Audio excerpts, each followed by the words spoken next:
수도 있습니다. 나라살림연구소장이라고 아무도 나라살림 걱정하라고 말 안 했는데 자기들끼리 걱정하면서 모인 모임이 있어요. 거기에 제가 보기에는 매우 긍정적인 숫자 변태들의 모임이다. 숫자를 보고 희열을 느끼는. 그런데 이분들이 숫자를 보다가 정부 예산안을 5만 페이지가 된대요. 그 5만 페이지를 봤다고 생각해 보세요. 그게 변태지 뭐야. 그거를 보다가 최순실의 등장 이전에 이게 여기 있다 뭐가. 최순실 같은 뭔가의 존재가 있다는 걸 미리 발견한 분들이에요. 자, 나라살림연구소 소장님이자 경희대에 출강하신 교수님입니다. 정창수 소장님을 모시겠습니다. 안녕하십니까. 잠깐 요약하자면, 예를 들어서 최순실이 연설문을 개입했다고 하는데, 그건 연설문을 말을 고치기 좋아해서가 아니다. 실제로 연설문을 고치면 대통령이 말을 하면 정책이 되잖아요. 그렇죠? 정책은 부처 예산이 되는 거예요. 그 예산은 최순실 비즈니스의 수익으로 돌아오는 겁니다. 이 구조를 파악하신 거예요. 그 숫자만 들여다보고. 대단한 변태들이죠. 이 나라살림연구소에 몇 분이나 계십니까? 상근은 저 빼고 5명 있습니다. 5분이 하는 일이 24시간 예산만 생각하는 거죠. 예산만. 그리고 예산서는 10만 페이지입니다. 5만 페이지 아니고. 10만 페이지. 한 해 예산서가. 예, 53개 기관이 있죠. 국정원을 포함해서. 예. 국정원 것만 저희가 못 받고 경찰청과 국방부까지는 저희가 정리를 하고 있습니다. 그래서 다 숫자 아니에요, 숫자. 아니요, 이제 글이 들어있죠. 일부 글이 들어있습니다. 일부. 그 글들은 숫자로 설명하기 위한 그렇죠. 글이잖아요. 너무 숫자만 있으면 난수표니까. 네. 그거를 들여다보면서 희열을 느낍니까? 진짜로? 그렇죠. 거기에 새로운 내가 변태라고 했잖아! 거기에 이렇게 새로운 세계가 있어요. 이제 네. 그 숫자들을 해석하다 보면 나라가 이렇게 구성이 어떻게 되고 어떻게 흘러가고 어떤 분들이 어떤 짓을 하고 있는지도 보이고 그렇게. 2016년 예산을 뒤져보다가 이상한 걸 발견한 거예요. 잠깐 그 스토리를 요약해서 말씀해 주세요. 지금 4년째 정부 예산을 전부 DB화 시키고 있습니다. 네. 정부 예산이 세부 사업까지 7,800개입니다. 그래서 7,800개를 이제 데이터베이스에서 아무도 안 시켰죠? 예? 아무도 안 시켰죠. 저희가 알아서 하는 거죠. 알아서. 그래서 뭐 여러 가지 이제 그 저희 비용을 들여서 하는데 그 보면 패턴이 보이거든요. 패턴. 뭔가 흐름을 보면 패턴이 막 보이는데 네. 거기에 갑자기 VIP란 말이 막 등장하고 늘어나고 네. 그다음에 뭐 창조, 융합 뭐 이런 것들이 늘어나고 그리고 뭔가 이제 흐름이 한쪽으로 몰려가는 느낌이 이제 생긴 거죠. 실제 정부 공식 문서, 예산과 관련된 문서에 VIP라는 표현이 그렇죠. 등장하나요? 그게 어처구니 없는 일인데요. 원래 VIP는 관료들이 대통령을 얘기할 때 자기들끼리 쓰는 은어거든요. 그렇죠. 네. 근데 그전에도 뭐 자기들끼리 사적 대화에서는 참여정부 시절에도 그런 얘기가 있었죠. 네. 근데 그게 국회에 제출하는 예산서에까지도 VIP가 등장하는 거예요. 2016년에 특히 그래요? 17년에 더 늘어나서 546개가 등장한 거죠. 2016년에 짰으니까. 예, 예. 네, 그때 최순실 사태가 터지기 전에 짜진 것도 있는 거죠. 그리고 2016년, 2017년, 그러니까 작년과 재작년에 주로 네. 최순실 예산을 집중적으로 편성했다 이렇게 봐도 되는 거죠. 15년부터 등장이 시작하고 16, 17에 크게 늘어나는 거죠. 네, 그러니까 퇴임을 준비하는 거라고 볼 수 있는 거예요. 지금 우리가 알고 있는 재단과 관련된 그때는 이제 최순실의 존재는 모르셨지만 네. 예산의 흐름이 이상해 이걸 발견하신 거죠. 예산의 흐름에 갑자기 VIP가 많이 등장하고 창조와 융합 쪽으로 크게 흘러가기 시작했어. 이걸 발견하신 거죠. 그리고 이제 보니까 거기서 특이한 게 546번인데 여성 대통령이잖아요. 그러면 여성 쪽 부서, 여가부 같은 데가 좀 많을 거라고 생각을 했는데 딱 2개. 여성 이슈는 전혀 관심 없었던 거예요. 실제로는. 보육 예산들이 있기 때문에 여가부가 예산이 작지 않거든요. 네. 근데 2번 얘기하고 통일 대박이라고 했는데 3번 딱 얘기를 해요. 일자리 했는데 5번 얘기했습니다. 나머지가 저희 3개 부서가 거의 한 70% 가깝게 되는 거죠. 실제로 VIP가 지금은 이제 밝혀진 최순실 쪽으로 의심되는 사업들의 예산을 몰아준 총액이 얼마나 됩니까? 그러니까 저희가 찾아낸 건 1조 4천억인데 1조 4천억. 예. 지금 막 뉴스들 막 나오잖아요. 뭐 어디 뭘 했고 어쩌고 그게 미얀마 이제 어쩌고 예, 뭐 이런 거. 그게 거기에 이제 거의 대부분 포함되어 있는데 제가 볼 때는 앞으로 이게 티핑 포인트가 있는데 국방이나 뭐 이런 것까지 조사가 되면 확 뜨겠죠, 숫자가. 아, 국방까지는 아직 조사가 안 끝났습니다. 그렇죠. 저희가 아직 거기까지는 여력이 안 되고. 10만 페이지 중에 그럼 어디까지 간 거예요, 진도가? 문화까지 간 거예요? 일단 문화, 미래부, 이제 그 정도. 문화체육관광부하고 미래부 정도. 네. 그리고 그리고 이제 나는 딴 분 조금씩 그 정도 있어요. 근데 박근혜 최순실 게이트가 공론 문제가 불거진 이후에 네. 지금 현재 국회에서 예산 심의를 하면서 많이 걷어냈다고 하지 않습니까? 1,300억 1,300억. 예, 예. 그런데 올해 예산이 6,500억이거든요. 최순실 예산이 저희가 찾아낸 것만. 네. 대부분 저희가 알려줬고 뭐 김현미 위원장이나 이런 분들이 그거를 걸러낸다고 했는데 1,300억 깎았으니까 5,200억이 남아 있는 거죠. 올해도. 물론 그 돈들은 이제 최순실 라인이 받아먹지 못하겠죠, 다. 아니요, 저는 그렇게 생각하지 않아요. 그렇게 생각을 요즘 언론들이 좀 오해하고 있는 것 중에 하나가 일단 반란했다. 그리고 이제 최순실이 없으면 되는 거 아니냐. 이두 가지가 있는데 제 생각에는 일단 플랜을 짜고 세팅을 해놓은 거지 않습니까? 그렇죠. 그럼 최순실이 없더라도 그 세팅된 사람들이 존재하는 거잖아요. 돈은 그로 흘러가는 네. 거죠. 빨대는 계속 예. 그 문제가 있고 또 두 번째. 이게 뇌물죄 이런 게 성립이 안 되면 곧 돌아오죠. 네. 그러면 재단은 아직도 안 없어졌어요. 사람들 없어진 줄 알고 있거든요. 네. 미르재단과 K스포츠 재단 다 남아있어요. 그대로. 노 무슨 선생님 이러면서 자르려고 하고 있잖아요. 네. 그런 문제가 있고. 근데 세 번째, 설사 최순실이 철저히 몰락하더라도 그러면 다른 사람이 최순실 역할을 하면 되는 거 아니에요. 그 구조가 남아있는 한. 예. 누가 그 자리에 쏙 들어서 먹을 수도 있다는 거죠. 그렇죠. 예. 이제 예를 들어 찾아낸 게 지자체가 220여 개가 있단 말이죠. 거기 스포츠 클럽을 짓는다. 그런데 그 스포츠 클럽을 최순실이 어떻게 먹냐. 스포츠 클럽을 관장하는 게 K스포츠 재단이 되는 거예요. 그리고 그 재단에 220여 개의 지자체 스포츠 클럽이 생겼으니까 거기 이제 카페가 들어갈 수 있잖아요. 그러면 그 최순실이 운영하던 테스타로사가 체인으로 들어가는 거예요. 최순실이 그런 식으로 뽑아먹는다. 이걸 찾아내신 건데 오늘의 주제는 뭐냐면 미얀마 대사를 최순실이 추천해서 미얀마 대사를 꽂았잖아요. 그러면서 거기서 뭐 코이카라는 것도 나오고 뭐 ODA도 나오고 무슨 해외 원조하라고 만들어진 기관인데 거기 이사장도 바꾸고 뭐 대사도 글로 보내. 왜 그랬지? 정확하게 뭘 어떻게 하려고 했는지 이해가 안 가잖아요. ODA 들어봤어요? 일반인들은 들어볼 일이 없는 개발 원조 자금인데 보통 저 아프리카에 무슨 학교 지어주고 무상으로 그런 거예요. 그런 거 하다고 만들어진 예산이거든요. 기관이고 원래는 애초에. 근데 이거를 최순실이 뚝 들어가가지고 성격을 완전히 바꿔요. 그런 다음에 일종의 개발 이익 혹은 뭐 기획부동산처럼 사업 성격을 바꿔가지고 해먹으려고 했거든요. 근데 이것도 예언을 하셨어요. 일정 정도. 오늘 그 얘기를 좀. 저희가 보고서를 처음 낸 게 10월 24일이었고요. 첫 촛불 시가 있었던 게 10월 29일이었습니다. 그때 이제 저희가 처음으로 이미 보고서 냈고, 네. 이거 책도 내면서 책에다 이제 그 구조를 말씀을 드렸는데요. 제일 쉬운 게 네. 이 ODA, 해외 원조, 개발 원조, 네. 이게 제일 뽑기가 좋은 예산이에요. 왜냐하면 국회 기능이 잘 안 되고 있어서 사실 결산 이런 거 잘 못하는데 이건 아예 결산 자체를 할 수 없는 해외에서 지출된 돈이거든요. 네. 그래서 그 돈이 뽑기가 좋은데 지금 우리나라가 2조 7천억 정도를 쓰고 있습니다. ODA. 그런데 그 OECD에서 권장하는 거는 GDP의 0.5%거든요. 그러니까 우리가 한 8조 정도 써야 정상인 거예요. 근데 인색한 나라죠. 우리가 원래 원조 받는 나라였잖아요. 그러니까 어느 정도 경제 수준이 올라가면서 90년대 초반인가 그랬을 거 아마 우리도 이 그 기구를 만들었어요. 우리가 밖에 나서 원조 해주는 나라가 되려고 기구를 만들어서 근데 이제 말씀하신 대로 그 국제적으로 그 니네 예산 중에 몇 프로를 쓰는 게 OECD 국가의 권장 수준인데 거기 아직 못 미친다는 거예요. 그러니까 근데 이 돈은 대부분 무상으로 혹은 유상이라 하더라도 이자 굉장히 낮거든요. 이자 놀이를 할 수 있어요. 그렇게 그리고 해외에서 쓰기 때문에 국내에서 감시가 안 되잖아. 그런 돈이 근데 2조나 된다는 거지 이게. 그리고 전체 액수를 늘려야 네. 한다는 공감. 앞으로 더 늘어날 예산이고. 늘어날 거고요. 그 어쩔 수 늘긴 하는데 문제는 개발 원조하는 전문가들이 분석하기에 세계적으로 30%가 현장에 도착하면 성공한 그 정책이라고 합니다. 갈 때부터 뽑아먹고 이제 그 중간 단계에서 계속 뽑아먹는 거죠. 그러니까 후진국일 수밖에 없는데 네. 우리도 그런 나라 중에 하나였는데 그래도 좀 사정 나았던 나라예요. 그래도.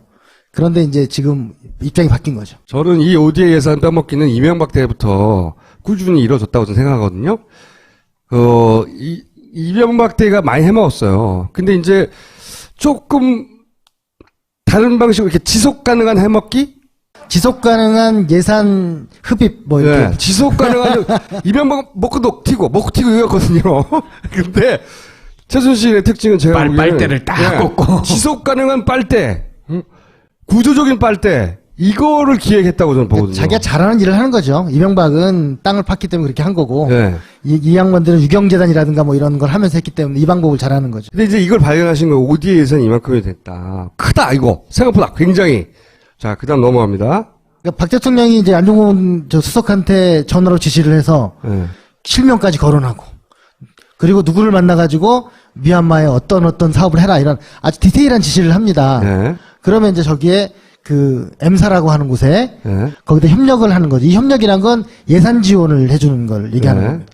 거기에 근데 대표는 유상영 WK 부장의 측근 임모 씨가 대표를 하고 있는 거고 그 회사의 지분을 차명으로 최순실이 갖고 있는 거죠.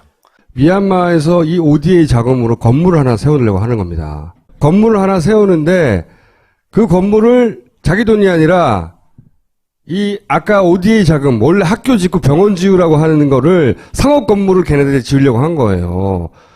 이런 구조를 만드는 거죠.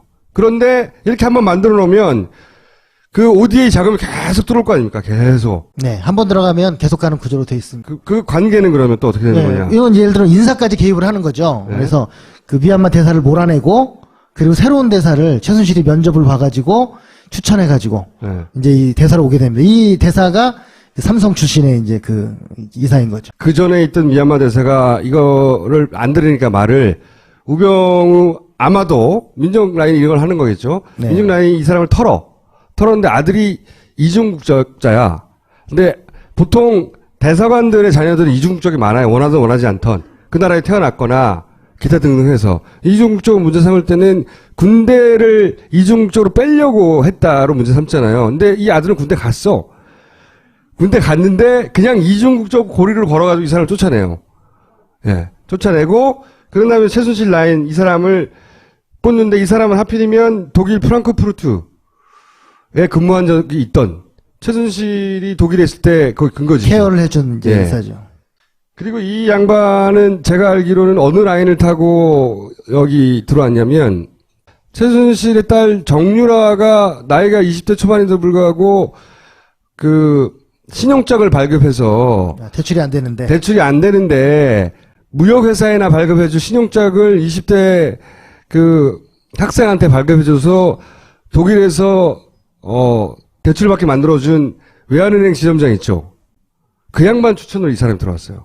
제가 알기로는. 최초로 공개합니다. 그 양반 추천으로 이 사람이 들어오고 독일 라인에서 다 들어온 사람, 이 사람도 독일 라인에 들어온 사람이고 코이카 이사장도 그 독일 라인을 타고 들어온 사람이에요. 다 최순실 라인 타고.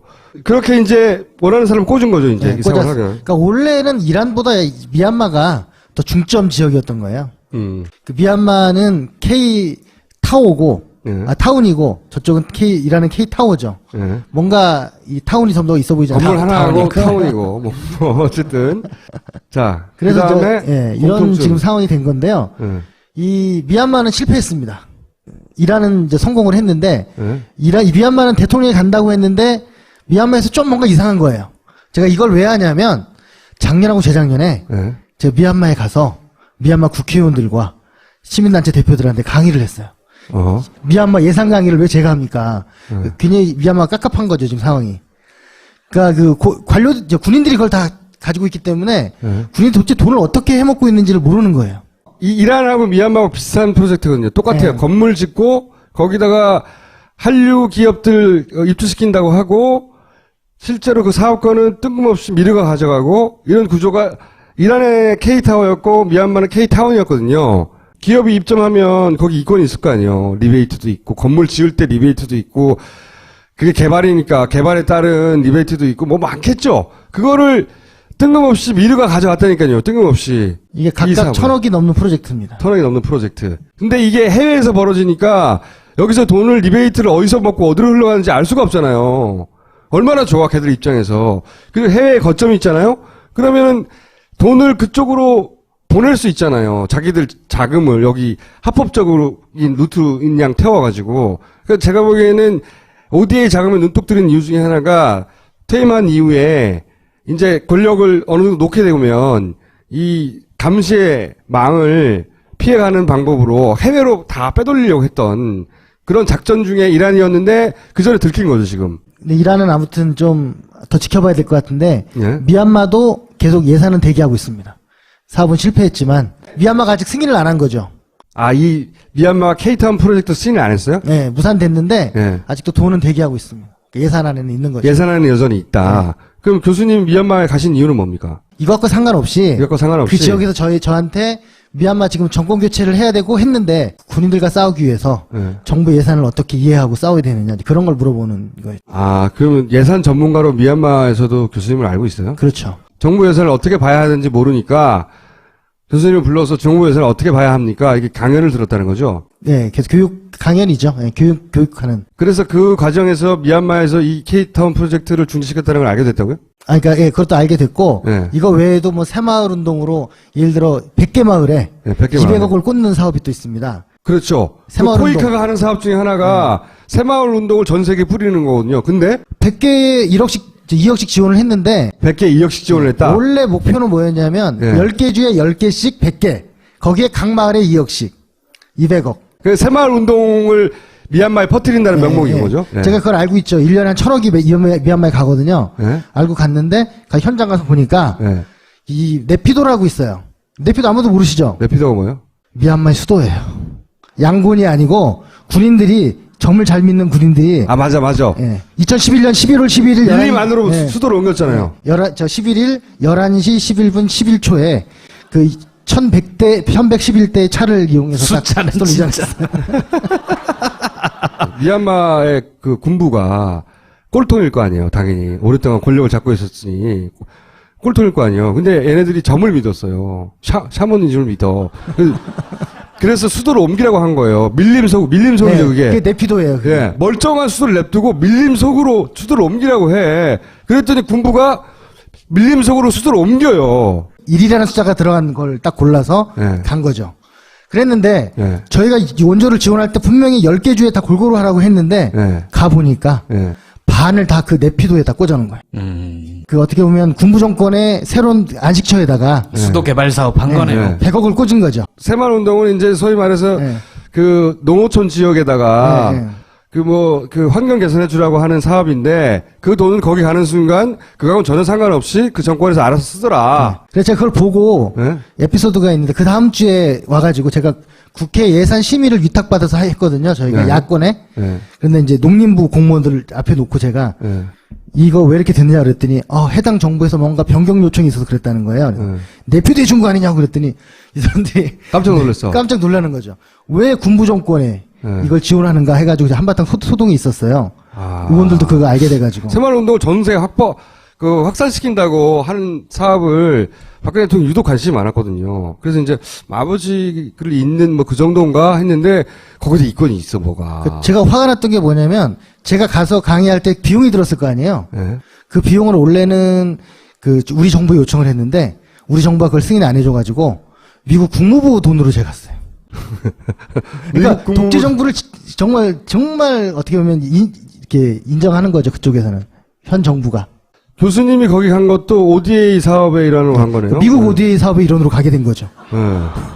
미얀마는 들켰을 뿐인 거예요. 제가 보기엔. 네, 아프리카도 있고 뭐 나라가 많습니다. 베트남도 있고. 이 얘기는 뭐냐면은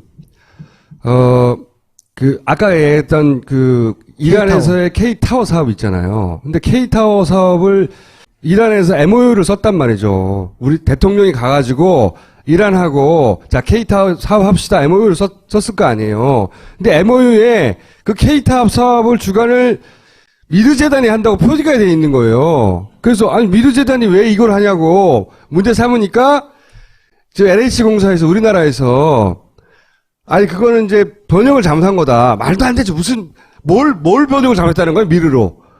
말도 안 되는 건데 그냥 뭐 본 적도 없고 그러니까 이게 10월 달이거든요. 10월 달. 예. 최순실 사태 초기니까 아니 뭐 이란에 가가지고 뭐 미르재단이 뭘 했겠어? 생각하고 넘어간 거죠. 근데 그게 거짓말이라는 걸 교수님 찾아냈다는 얘기예요. 변태들이 찾아낸 거죠. 뭐. 여기 이제 밑에 영어에 박스로 돼 있지 않습니까? 네. 이게 보면 미르와 그 외의 회사들 미르 파운데이션 16개 회사들이 이걸 한다고 돼 있는 거잖아요. 예. 누가 누가 예를 들면 김어준과 200명의 사람들이 이걸 한다고 하면 사람들이 김어준을 201명 중에 한 명으로 보겠습니까? 김어준이라는 사람이 하는 걸로 알겠죠. 그러니까 이걸 번역 실수라고 자기들이 주장을 하는 건데요. 어떻게 번역 실수했다는 거 여기는 정확하게 미르가 돼 있는 거죠. 예. 근데 MOU를 직접 찾아보신 거지. 정부 내부 자료에서. 찾아봤더니 미르 있네, 맞네, 뻥쳤네 그때. 그때는 뻥친 거예요, 아예 대놓고. 그렇죠. 그리고 많은 언론들도 설마 그랬겠지 뭐 이런 생각을 했었던 것 같습니다. 그런데 그리고 아까 얘기하는 이란의 K타워의 운영권을 예. 미르재단이 이제 갖게 되면 예. 그 안에 뭐 센터 뭐 이런 교육기관 태권도 뭔가 느낌이 비슷하죠? 예. 다 ODA로 오는 이 사업들이에요. 예. 그다음에 이제 기업들을 부르죠. 화장품, 음식, 전자. 입점. 그다음에 이제 한국은행 뭐 이런 이제 금융. 그 음식점 들어가겠죠, 당연히 예. 음식점. 이 운영권을 갖게 되면 예. 향후에 지속 가능하게 예. 이 많은 수익이 창출이 되는 거죠. 이걸 운영권을 미르재단이 갖는 거지 이들이 이걸 다 뭐 수리를 하거나 뭐 이렇게 한다는 게 아니에요. 이거 정부가 해주는 거죠. 그리고 이 같은 K타운 관련 예산이 매년 몇백억씩 해외로 송금되는 구조. 그러니까 이게 지속 가능한 빨대인 거예요. 이런 걸 만들어 놓으면. 그런 다음에 미르가 뭐라고 갑자기 ODA 사업의 운영권을 가지냐고요. 이게 미르 혼자 되는 일이냐고. 이걸 대통령이 만들어준 거죠. 근데 이게 저는 무슨 생각하냐면 이 기획부동산이거든요. 거의 완전히. 그런 속성이 있다면 기획부동산이라는 게 이제 한마디로 사기인데. 근데 여기서는 사기는 아니에요. 왜? 정부 예산이 꼬박꼬박 들어오잖아요. 보통은 싸구려를 비싼 척 하고 팔아먹고 튀는 거잖아요. 기획부동산이. 케냐에 대통령이 방문해갖고 산업단지를 만들어주기로 했어요. 그 산업단지에 누구를 유치하려고 했냐면 개성공단 업체들을 유치하려고 그러니까 내 말이 그거예요. 그런데 그 서류를 찾아냈죠. 개성공단의 입주 업체들 대상으로 케냐로 가자. 근데 또 저희가 알아봤어요. 케냐가 어떤 곳이지 했더니 전기요금 딴 데보다 3배 비싸고 물값도 비싸고 이러니까 더 가야 된다. 이런 주장을 하면서 개성공단 입주업체들한테 보상금도 안 주면서 그들을 새로운 땅으로 가자. 기회의 땅이다. 그러면서 설명회를 하면서 하는 자료를 입수를 했거든요. 예. 이건 이면수심 아닙니까? 박근혜 대통령이 가장 뚜렷하게 그 방문했던 곳이 어디냐? 그 아프리카 3국은요. 아프리카 3국. 작년 5월 달에 일본에서 G7 열려가지고 오라고 했는데도 안 갔어요. 북핵이 주제인데. 이명박 때 G7에 옵저브로 참석한 걸 얼마나 자랑을 했는데요. 엄청난 자랑의 기회인데 안 갔다고. 평소답지 않게. 대신에 어디로 갔냐면 그때 아프리카를 갔어요. 아프리카 3개국, 케냐, 이디오피아, 우간다를 갔어요. 그러면서 뭐 아프리카 국가와의 무슨 협력이 어쩌고저쩌고, 우방 어쩌고저쩌고, 우간다를 왜 갔냐? 그랬더니 우간다 왜 가요, 왜?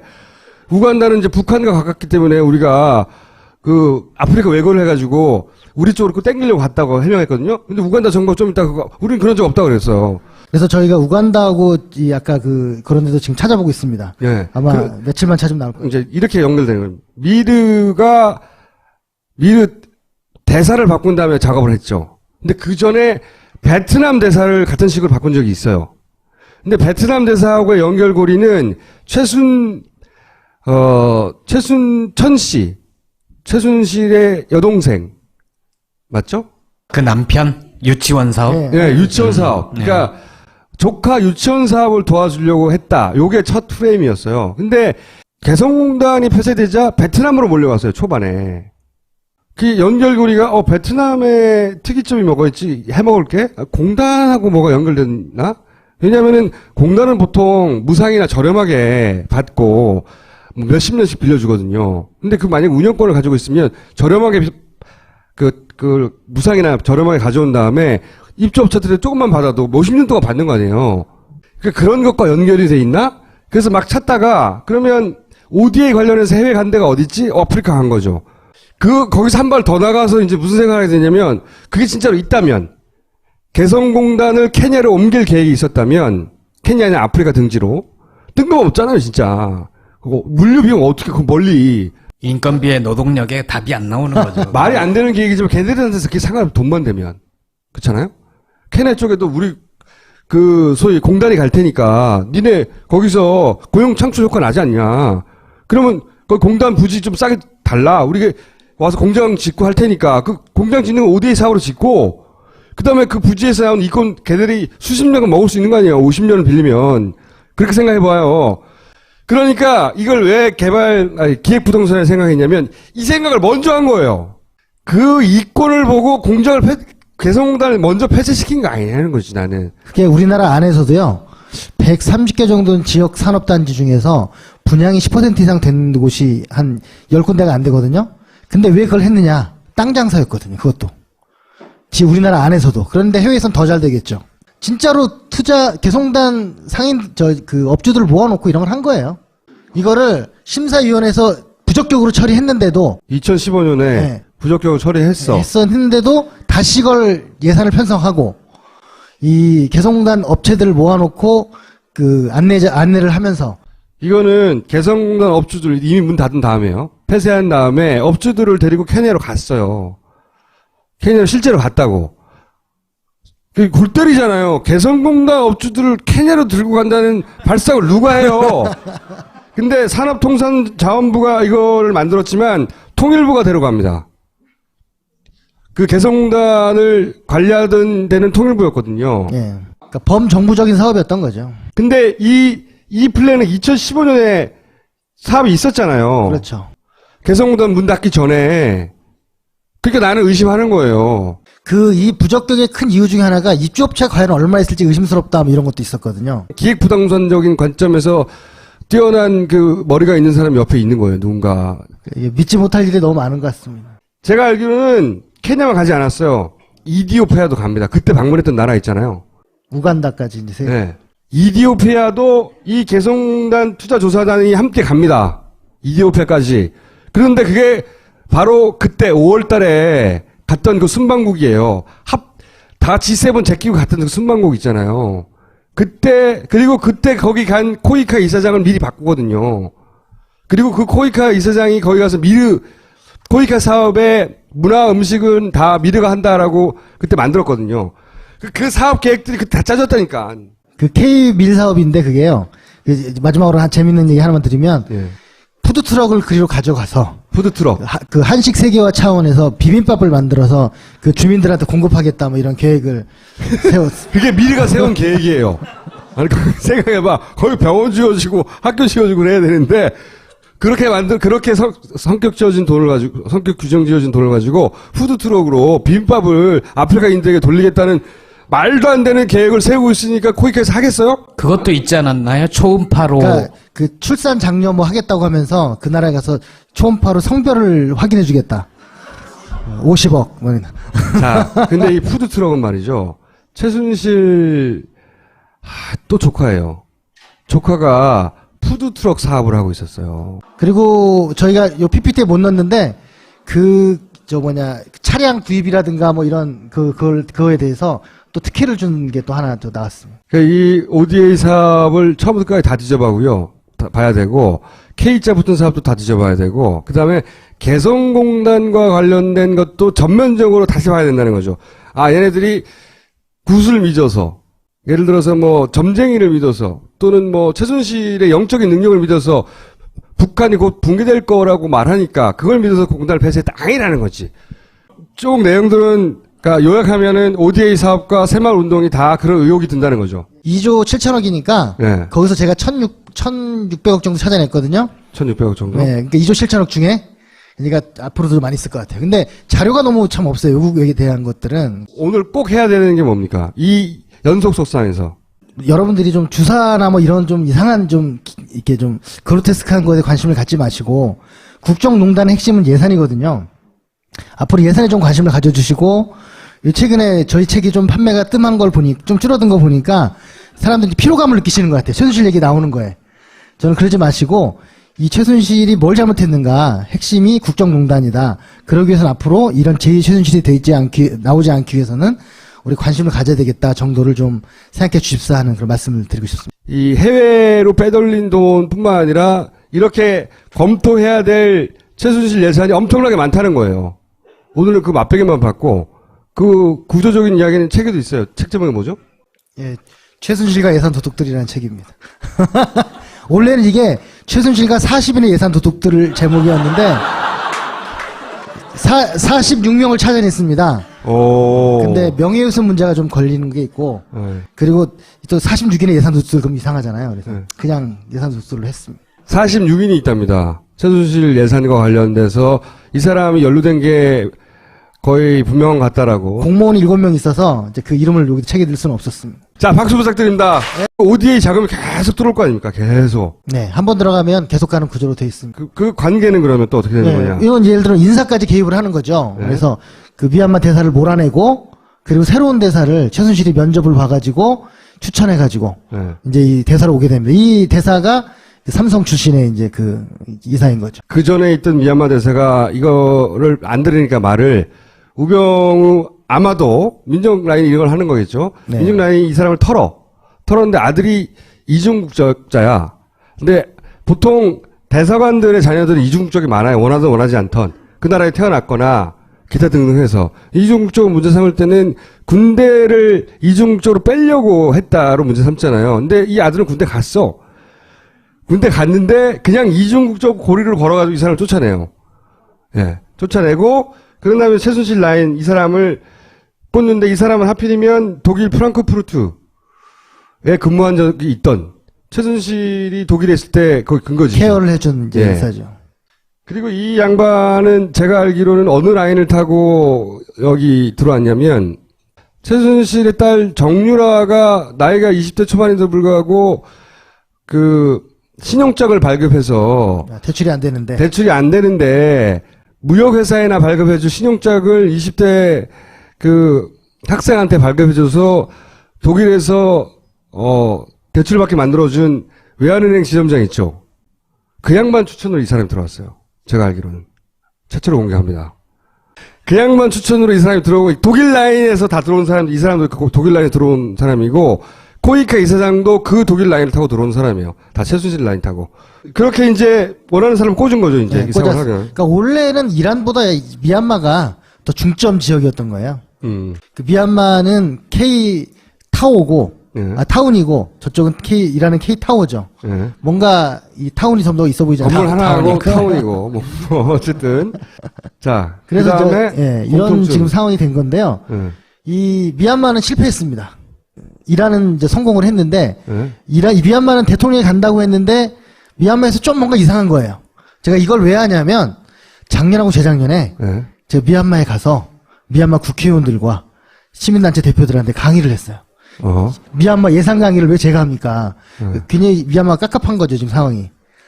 그러니까 군인들이 그걸 다 가지고 있기 때문에, 군인이 도대체 돈을 어떻게 해먹고 있는지를 모르는 거예요.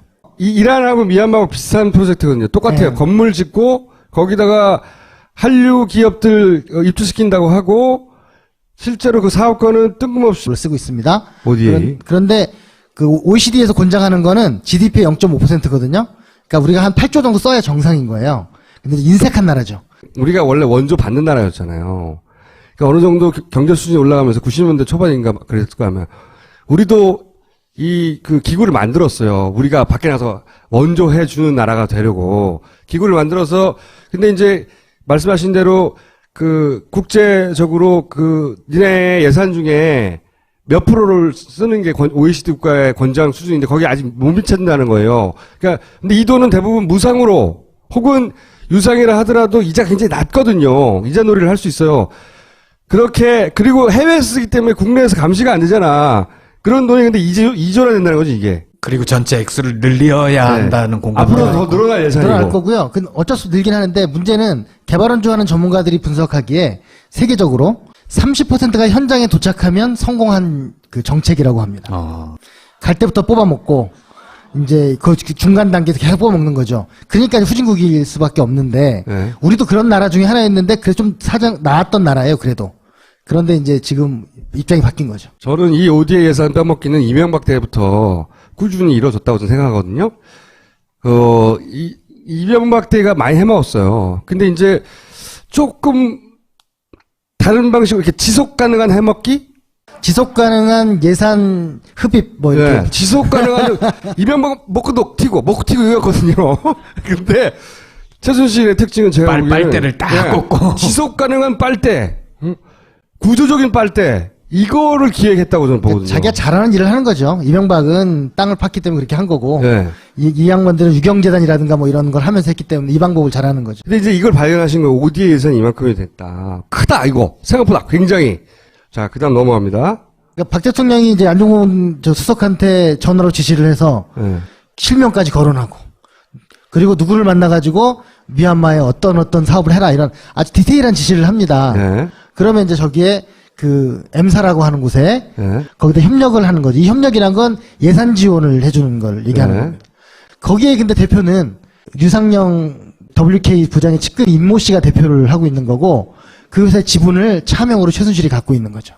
미얀마에서 이 ODA 자금으로 건물을 하나 세우려고 하는 겁니다. 건물을 하나 세우는데 그 건물을 자기 돈이 아니라 이 아까 ODA 자금 원래 학교 짓고 병원 지으라고 하는 거를 상업 건물을 걔네들이 지으려고 한 거예요. 이런 구조를 만드는 거죠. 그런데 이렇게 한번 만들어 놓으면 그 그림을 보면 패턴이 막 보이는데 거기에 갑자기 VIP란 말이 막 등장하고 늘어나고 네. 그다음에 뭐 창조, 융합 뭐 이런 것들이 늘어나고 그리고 뭔가 이제 흐름이 한쪽으로 몰려가는 느낌이 이제 생긴 거죠. 실제 정부 공식 문서, 예산과 관련된 문서에 VIP라는 표현이 그렇죠. 등장하나요? 그게 어처구니 없는 일인데요. 원래 VIP는 관료들이 대통령을 얘기할 때 자기들끼리 쓰는 은어거든요. 그렇죠. 네. 근데 그전에도 뭐 자기들끼리 사적 대화에서는 참여정부 시절에도 그런 얘기가 있었죠. 네. 근데 그게 국회에 제출하는 예산서에까지도 VIP가 등장하는 거예요. 2016년에 특히 그래요. 17년에 더 늘어나서 546개가 등장한 거죠. 2016년에 짰으니까 예, 예. 네, 그때 최순실 사태가 터지기 전에 짜진 것도 있는 거죠. 그리고 2016년, 2017년 그러니까 작년과 재작년에 주로 네. 최순실 예산을 집중적으로 편성했다 이렇게 봐도 되는 거죠. 15년부터 등장하기 시작하고 16, 17에 크게 늘어나는 거죠. 네, 그러니까 퇴임을 준비하는 거라고 볼 수 있는 거예요. 지금 우리가 알고 있는 재단과 관련된 그때는 이제 최순실의 존재는 모르셨지만 네. 예산의 흐름이 이상해 이걸 발견하신 거죠. 예산의 흐름에 갑자기 VIP가 많이 등장하고 창조와 융합 쪽으로 크게 흘러가기 시작했어. 이걸 발견하신 거죠. 그리고 이제 보니까 거기서 특이한 게 546번인데 여성 대통령이잖아요. 그러면 여성 쪽 부서, 여가부 같은 데가 좀 많을 거라고 생각을 했는데 딱 2개. 여성 이슈는 전혀 관심 없었던 거예요. 실제로는. 보육 예산들이 있기 때문에 여가부가 예산이 작지 않거든요. 네. 근데 2번 얘기하고 통일 대박이라고 했는데 3번 딱 얘기를 해요. 일자리 했는데 5번 얘기했습니다. 나머지가 저희 3개 부서가 거의 한 70% 가깝게 되는 거죠. 실제로 VIP가 지금은 이제 밝혀진 최순실 쪽으로 의심되는 사업들의 예산을 몰아준 총액이 얼마나 됩니까? 그러니까 저희가 찾아낸 건 1조 4천억인데 1조 4천억. 예. 지금 막 뉴스들 막 나오잖아요. 뭐 어디 뭘 했고 어쩌고 그게 미얀마 이제 어쩌고 뭐 예. 이런 거. 그게 거기에 이제 거의 대부분 포함되어 있는데 제가 볼 때는 앞으로 이게 티핑 포인트가 있는데 국방이나 뭐 이런 것까지 조사가 되면 확 뜨겠죠, 숫자가. 아, 국방까지는 아직 조사가 안 끝났습니까? 그렇죠. 저희가 아직 거기까지는 여력이 안 되고 10만 페이지 중에 그럼 어디까지 간 거예요, 진도가? 문화까지 간 거예요? 일단 문화, 미래부 이제 그 정도, 문화체육관광부하고 미래부 정도, 네. 그리고 이제 나른 딴 분 조금씩 뭐 그 정도 있어요. 근데 박근혜 최순실 게이트가 공론 문제가 불거진 이후에 네. 지금 현재 국회에서 예산 심의를 하면서 많이 걷어냈다고 하지 않습니까? 1,300억 한 1,300억. 걷어냈습니다. 예. 예. 그런데 올해 예산이 6,500억이거든요. 최순실 예산이 저희가 찾아낸 것만. 네. 대부분 저희가 알려줬고 뭐 김현미 위원장이나 이런 분들이 그걸 걸러낸다고 했는데 1,300억 깎았으니까 5,200억이 남아 있는 거죠. 올해. 또 있습니다. 나라살림 연구소장이라고 아무도 나라살림 걱정하라고 말 안 했는데 자기들끼리 걱정하면서 모인 모임이 있어요. 거기에 제가 보기에는 매우 긍정적인 숫자 변태들의 모임이다. 숫자를 보고 희열을 느끼는. 그런데 이분들이 숫자를 보다가 정부 예산안을 5만 페이지가 된대요. 그 5만 페이지를 봤다고 생각해 보세요. 그게 변태지 뭐야. 그거를 보다가 최순실의 등장 이전에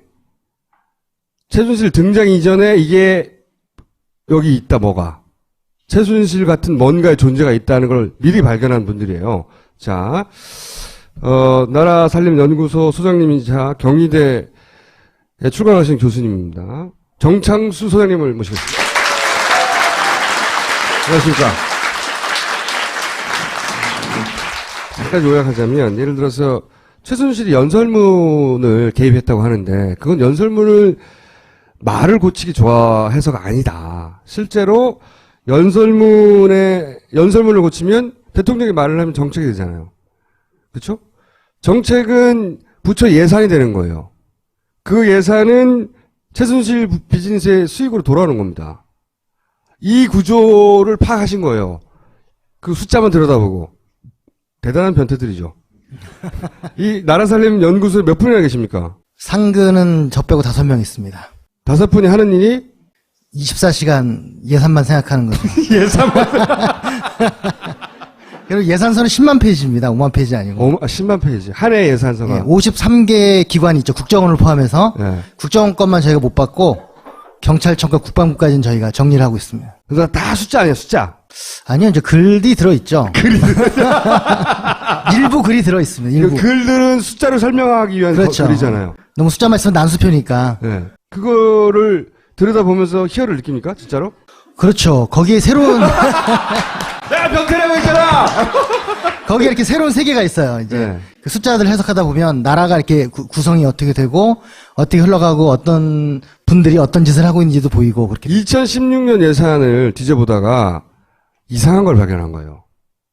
잠깐 그 스토리를 요약해서 말씀해 주세요. 지금 4년째 정부 예산을 전부 DB화 시키고 있습니다. 네. 정부 예산이 세부 사업까지 7,800개입니다. 그래서 7,800개를 이제 데이터베이스에서 아무도 안 시켰죠? 예? 아무도 안 시켰죠. 저희가 알아서 하는 거죠. 알아서. 그래서 뭐 여러 가지 이제 그 저희 비용을 들여서 하는데 그 패턴이 보이거든요. 패턴. 뭔가 이렇게 해도. 물론 그 돈들은 이제 최순실 라인이 받아먹지는 못하겠죠. 다. 아니요. 저는 그렇게 생각하지 않아요. 그렇게 생각을 요즘 언론들이 좀 오해하고 있는 것 중에 하나가 일단 반란했다. 그리고 이제 순실이 없으면 되는 거 아니냐. 이두 가지가 있는데 제 생각에는 일단 플랜을 짜고 세팅을 해놓은 거지 않습니까? 그렇죠. 그럼 최순실이 없더라도 그 세팅된 사람들이 존재하는 거잖아요. 돈은 그로 흘러가는 네. 거죠. 빨대는 계속. 예. 그 문제가 있고 또 두 번째.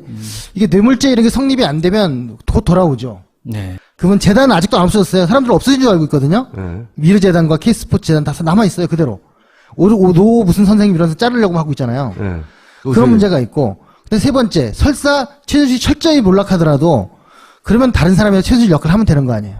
그 구조가 남아있는 한. 예. 누가 그 자리에 쏙 들어서 먹을 수도 있다는 거죠. 그렇죠. 예. 이제 예를 들어 찾아낸 게 지자체가 220여 개가 있단 말이죠. 거기 스포츠 클럽을 짓는다. 그런데 그 스포츠 클럽을 최순실이 어떻게 먹냐. 스포츠 클럽을 관장하는 게 K스포츠 재단이 되는 거예요. 그리고 그 재단에 220여 개 지자체 스포츠 클럽이 생겼으니까 거기 이제 카페가 들어갈 수 있잖아요. 그러면 그 최순실이 운영하던 테스타로사가 체인으로 들어가는 거예요. 최순실이 그런 식으로 뽑아먹는다. 이걸 찾아내신 건데 오늘의 주제는 뭐냐면 미얀마 대사를 최순실이 추천해서 미얀마 대사를 꽂았잖아요. 그러면서 거기서 뭐 코이카라는 것도 나오고 뭐 ODA도 나오고 무슨 해외 원조하라고 만들어진 기관인데 거기 이사장도 바꾸고 뭐 대사도 글로 보내. 왜 그랬지? 정확하게 뭘 어떻게 하려고 했는지 이해가 안 가잖아요. ODA 들어봤어요? 일반인들은 들어볼 일이 없는 개발 원조 자금인데 보통 저 아프리카에 무슨 학교 지어주고 무상으로 그런 거예요. 그런 거 하다고 만들어진 예산이거든요. 기관이고 원래는 애초에. 근데 이거를 최순실이 뚝 들어가가지고 성격을 완전히 바꿔요. 그런 다음에 일종의 개발 이익 혹은 뭐 기획부동산처럼 사업 성격을 바꿔가지고 해먹으려고 했거든요. 근데 이것도 예언을 하셨어요. 일정 정도. 오늘 그 얘기를 좀. 저희가 보고서를 처음 낸 게 10월 24일이었고요. 첫 촛불 시가 있었던 게 10월 29일이었습니다. 그때 이제 저희가 처음으로 이미 보고서 냈고, 네. 이거 책도 내면서 책에다 이제 그 구조를 말씀을 드렸는데요. 제일 쉬운 게, 네. 이 ODA, 해외 원조, 개발 원조, 네. 이게 제일 뽑기가 좋은 예산이에요.